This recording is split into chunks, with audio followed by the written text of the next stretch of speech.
Olá a todos, mais uma vez compartilhando com vocês as revelações de Deus.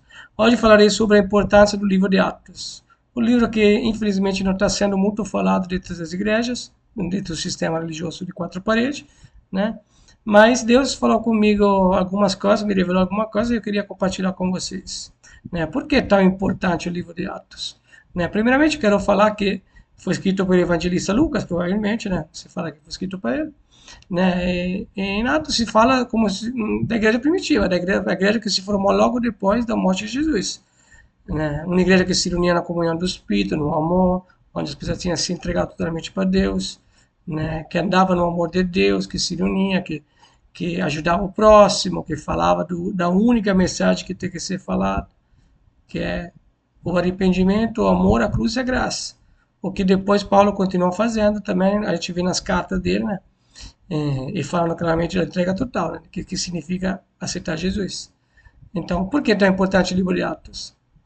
Porque não termina, a gente lê o livro de Atos e não tem um fim no livro de Atos. A gente não vai falar, a ver as pessoas se despedindo do livro de Atos, que tem um fim. Não tem. Por que não tem um fim? Porque continua com você. O livro de Atos continua com você. Né? Você tem que continuar a se entregar totalmente para Cristo, você tem que continuar a fazer prodígios e maravilhas, porque até isso algumas pessoas precisam para poder acreditar, né? Porque Jesus fez muito isso também.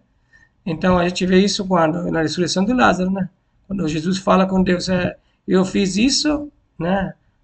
Porque as pessoas crescem que realmente eu sou filho de Deus, que ressuscitou Lázaro.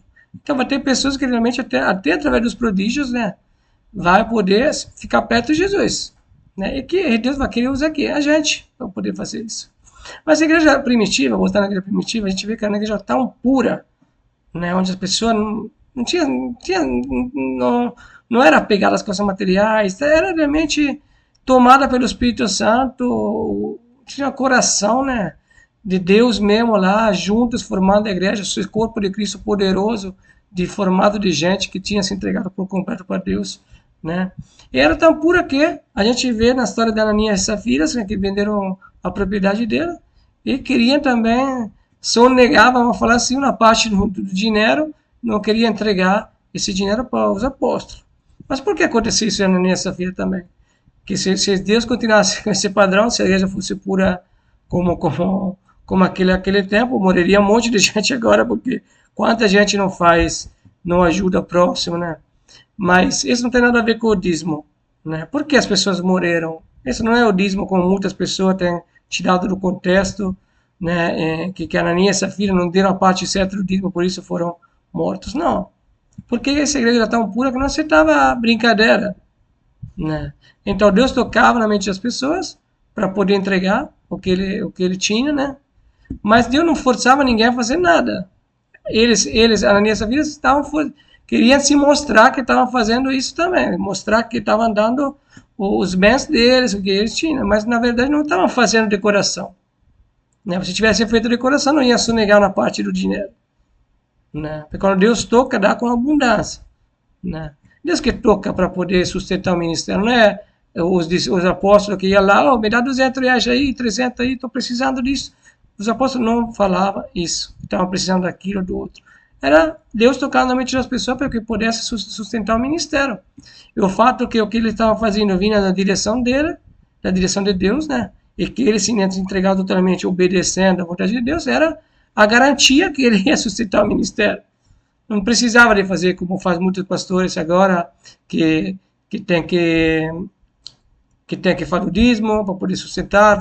Se a gente não dá o dízimo, vai fechar a igreja, né? Como se a igreja pudesse fechar a igreja verdadeira de Cristo, não pode fechar, porque não é na loja que você pode fechar, como na loja, não é na loja. A porta do inferno não prevalecerá contra a igreja, mas uma igreja verdadeira, feita de pessoas de comunhão do Espírito no amor. Né? A gente vê a raiva de Satanás contra essa igreja, né?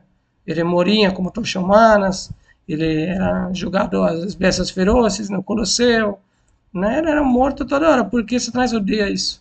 Pessoas que se reúnem na comunhão do Espírito Novo. Então, o livro de Atos está aí por isso, para mostrar que aquela igreja poderosa, Deus vai querer restaurar, né? Para falar para você, olha essas pessoas como se entregaram de verdade, por completo para mim, como obedecer à minha vontade, como chegar até o ponto de morrer para fazer a minha vontade.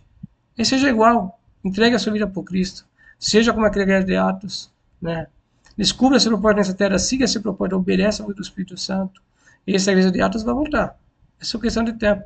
Como eu já falei em outro vídeo, não se importa na quantidade, você importa com a qualidade. Né? Então agora você sabe, a igreja de Atos está aqui na Bíblia por quê?